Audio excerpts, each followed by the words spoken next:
more of a balance than it is speed, right? Because you could say it's between 26 miles an hour and 34 miles an hour, or whatever you want to say. But if you have a little horse, the horse might only go 10 miles an hour.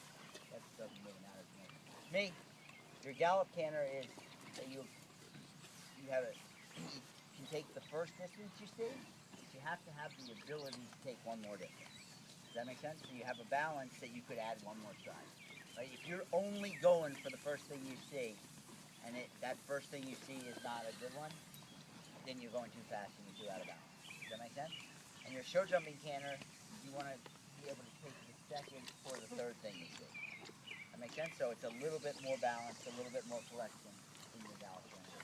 And your coffin canter, your flexion canter, take the third or the fourth thing. Okay?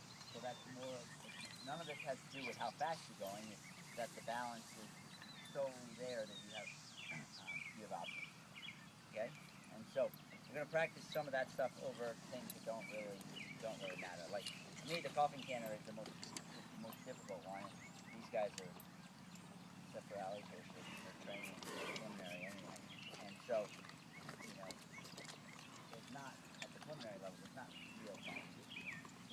You might as well practice it, because if you don't know how to do it, if you don't practice it at preliminary, all of a sudden you're going to get smacked and you go in and when you go advanced, you really have to do it. And then when you go to the 4-star, and you go to that coffin in Kentucky, that's me. Every time I jump it, I'm so excited. That's my rearview mirror. It's a horrible jump. But you actually have to probably be able to have a connection and a balance that you can take the picture and have them really bouncing up and down. Right? And you can see the ones that can't do it. They all just stop and fall.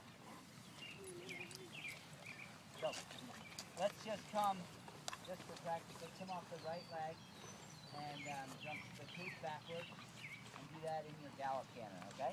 And like I said, you can take the first thing you see, but you want to make sure you know you could take another distance if you need to, okay? And then I want you to gallop around, and I want you to jump the little hut in your coffin canter, okay? So, but it doesn't mean jump that too and then start pulling on the reins, right? Use your turn, and as much as you can be precise in your turn, like we talked about yesterday, make a square turn. That's going to help your horse balance, right, and get your canter that you want. Then you're going to gallop down the hill, and just your show jumping canter, it's the cordwood piles. And if you can just be what I call aggressive show jumping, it'll be 3 strides forward. And if you miss a little bit, the first one is going to be 4 strides. Then gallop up the hill, and then keep galloping, make a turn, show jumping canter up the bank, 2 strides off the drop here, 3 strides over the skinny. Okay? Keep your shoulders back, keep your hands straight wide. They'll ping right over that, no problem. And then that's it. Okay? Go.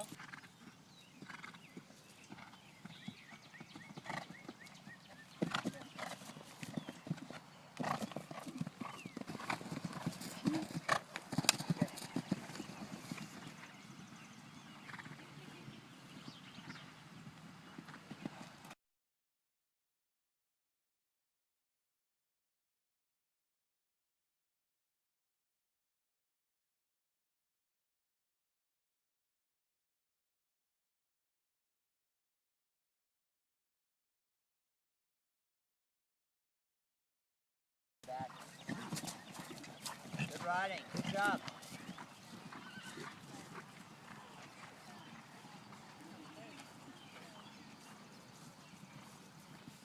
Right. Hands wide. Oh. There we go. Good. Tracy, just do that once more so that you don't even grab his mouth at all. You just widen your hands as wide as you can. Really good one.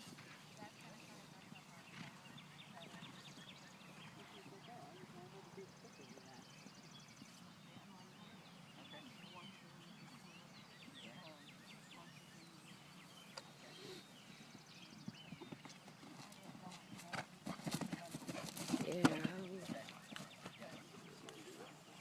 Okay, perfect.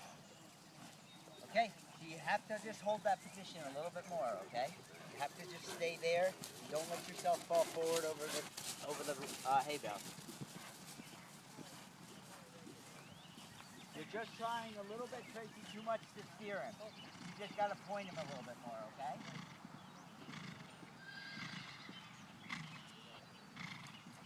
Roll him back a little. Man, good riding. Now. Good job. Stay back. There we go.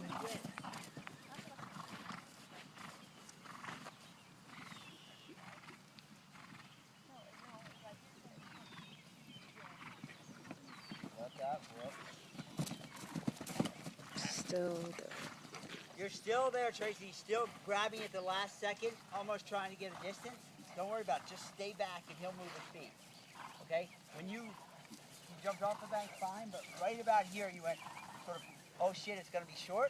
Well, no, because he started drifting that way. So that's not, Well, I mean, at least that's how it felt. Maybe he wasn't. it looks to me that right about here you do that to him. Okay. Just sit back, keep your hands wide, and just let him figure it out, okay?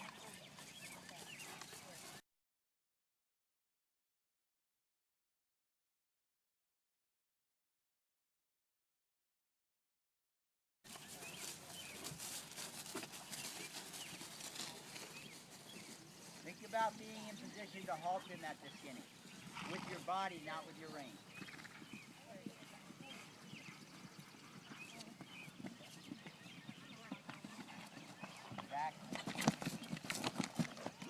Ooh, good Do that job. once more. Just do this once more. She and Hootie would never Just do the done bank anything once like more. Oh shit. Keep your eyes back. Well, alrighty then. What a good boy then. because I don't want to. There we go. I think the lesson is stop doing so much. Let your horse go cross country, right? Be sure you really want to go cross. Yeah, be sure you want to do it because your horse will do it if you want to do it. That's my biggest problem. I know. I'm always like, do I really want to do this? I don't know. I don't know. It's like, do I really want big air? Yeah. I kind of like these little 2-foot. Yeah, I know. Keep me in my comfort zone.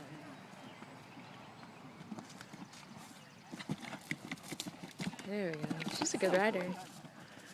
She's cute.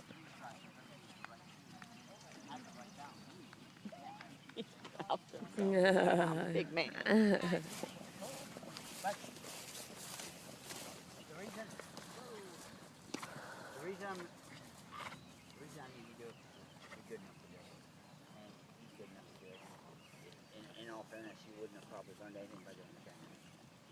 Okay? You have to stay that little bit more there. It makes a big difference. Yeah. And it's a little hard Totally. to Trust it. get that strong but still balanced. Yep. And you know, as we talked about yesterday, the more confident you are, the better it is because you actually end up doing less. Yes. Yeah, and so you know that's cool that that you mentally were able to sort of conquer falling off when you hit the jump pretty hard and come back and do it. Like that's to me, that's big. Now Tracy just caught it. Good job. Now do both of them. But same idea. You jump this, don't pull him. Just line him up and keep riding between the standards. He'll figure it out.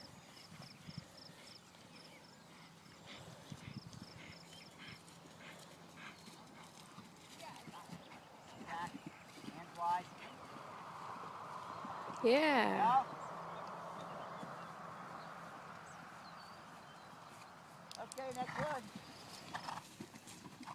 Hands wide. Hands wide. There you go.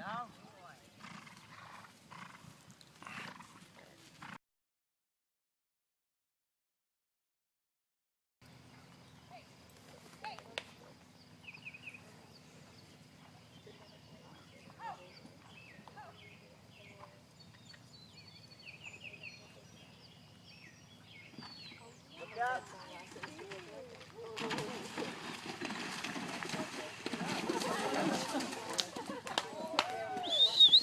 Talked about yesterday where you feel like you just have to get to the jump at the last second. You've got to really think about your position, okay? So that your eyes are up and your shoulders are back.